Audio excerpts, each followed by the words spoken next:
Shalom saudaraku yang dikasihi Tuhan Yesus. Tema pada hari ini yang ingin saya angkat di dalam video pastoral kita adalah misi dan sinkretisme yang diambil dari Kisah Rasul pasal 19 ayat 13 sampai 16. Saya akan bacakan firman Tuhan ini buat kita sekalian. Juga beberapa tukang jampi Yahudi yang berjalan keliling di negeri itu mencoba menyebut nama Tuhan Yesus atas mereka yang kerasukan roh jahat dengan berseru, katanya, "Aku menyumpahi kamu demi nama Yesus yang diberitakan oleh Paulus." Mereka yang melakukan hal itu ialah 7 orang, anak dari seorang imam kepala Yahudi yang bernama Skewa. Tetapi roh jahat itu menjawab, "Yesus aku kenal dan Paulus aku ketahui. Tetapi kamu, siapakah kamu?" Dan orang yang dirasuk roh jahat itu menerpa mereka dan menggagahi mereka semua dan mengalahkannya, sehingga mereka lari dari rumah orang itu dengan telanjang dan luka-luka. Saudaraku, salah satu tantangan misi dalam perjalanan misi Paulus yang ketiga ini adalah adanya paham sinkretisme. Apa itu sinkretisme? Sinkretisme disebut dalam kamus sebagai penyatuan aliran.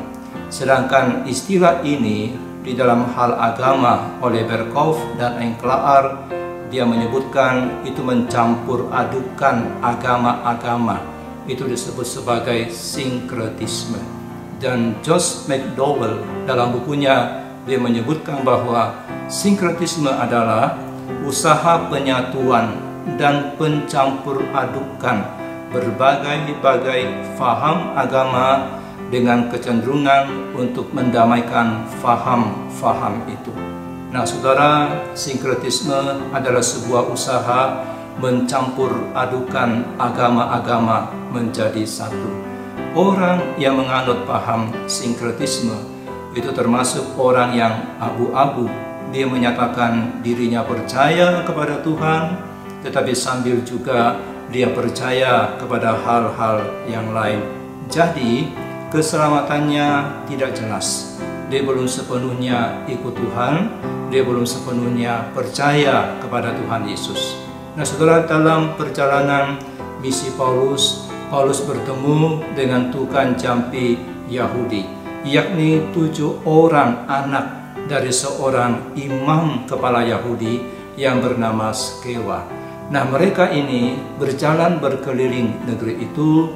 Mereka menyebut nama Tuhan Yesus atas orang-orang yang kerasukan dan berkata seperti ini, "Aku menyumpahi kamu demi nama Yesus yang diberitakan oleh Paulus."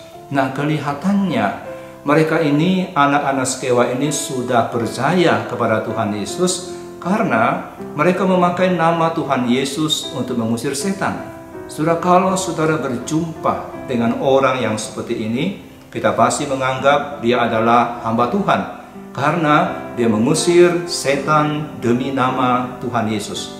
Tetapi saudara, ternyata mereka itu adalah dukun. Nah, tukang jampi ini atau dukun-dukun ini percaya akan nama Yesus yang punya kuasa untuk mengusir setan. Makanya mereka memakai nama itu. Tetapi saudaraku, mereka ternyata juga mempraktekkan praktek ilmu perdukungan. Nah, kepercayaannya kepada Kristus itu hanya di kulit. Ucapan mereka itu kosong, tidak ada kuasa. Mereka sendiri belum mengalami perjumpaan secara pribadi dengan Kristus. Mereka hanya mendengarkan para rasul mengucapkan kalimat di dalam nama Tuhan Yesus untuk menyembuhkan, untuk mengusir setan. Lalu mereka ingin coba-coba juga melakukan hal yang serupa dan mereka memakai nama Yesus. Nah, ayat 13 menuliskan bahwa beberapa tukang jampi Yahudi ini atau dukun-dukun Yahudi ini mencoba memakai nama Yesus untuk mengusir roh-roh jahat. Kita tadi sudah membaca, mereka berkata di dalam nama Tuhan Yesus, tapi kita tahu saudara, ucapan itu hanya meniru-niru, tidak punya kuasa, hanya menyontek para rasul.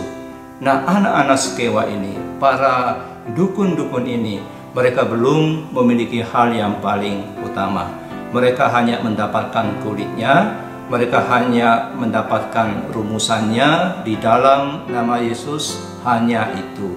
Rumusan ucapan itu mereka anggap sebagai jampi-jampi yang bisa dipakai oleh siapa saja. Padahal rumusan ucapan di dalam nama Yesus itu bukan jampi-jampi, itu merupakan kalimat yang didasari atas iman di dalam Yesus Kristus.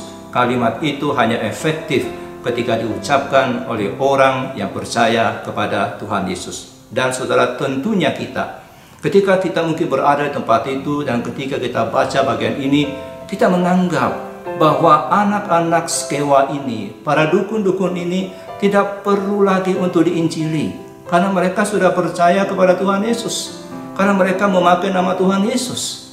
Padahal kenyataannya mereka belum percaya kepada Tuhan Yesus. Itu adalah tipuan iblis.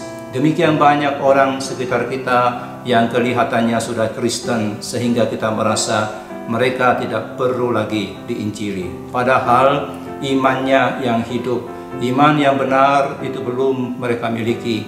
Kita melewatkan mereka dan akhirnya Injil tidak lagi diberitakan kepada orang-orang itu. Saudara, kita tidak pernah tahu apakah orang-orang yang kita temui adalah Kristen sejati atau sinkretisme. Pendekatan secara pribadi kita perlu lakukan untuk ini, dan tantangan penginjilan kita pada hari ini sangat besar sekali karena banyak orang berusaha menggabungkan semua agama. Dan ketika kita bertanya, percaya pada Tuhan Yesus? Dia katakan percaya. Padahal sambil percaya, dia juga percaya kepada hal-hal yang lain, seperti yang dilakukan oleh anak-anak Skewa ini. Tuhan berkati kita sekalian. Amin.